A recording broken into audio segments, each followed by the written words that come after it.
أنا أقول يا أبو خلف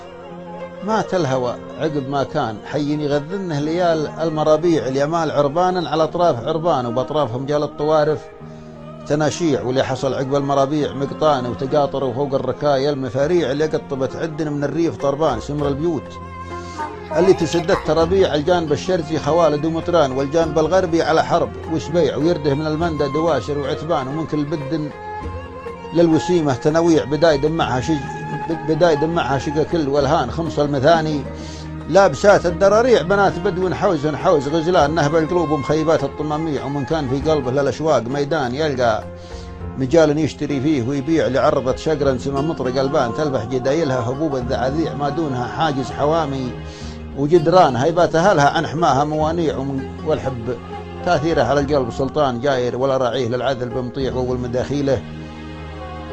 على قلب الإنسان تجاذب النظرات بين المواليع سراير يعرف لغاها بالأعيان تفتح مشاريع وتلقي مشاريع بين الاثنين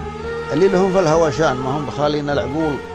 القراجيع واللي لقى بقلوب الاثنين مسكان وثقله توزع بين الاثنين توزيع سيطر وكبرت قيمته عند الاثنان مدام سره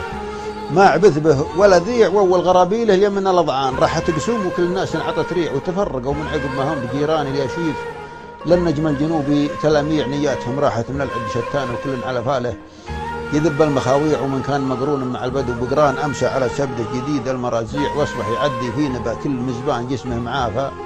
والضمائر مواجيع دور لحزتوه هنت ويا بيان ومن عرفها الصافي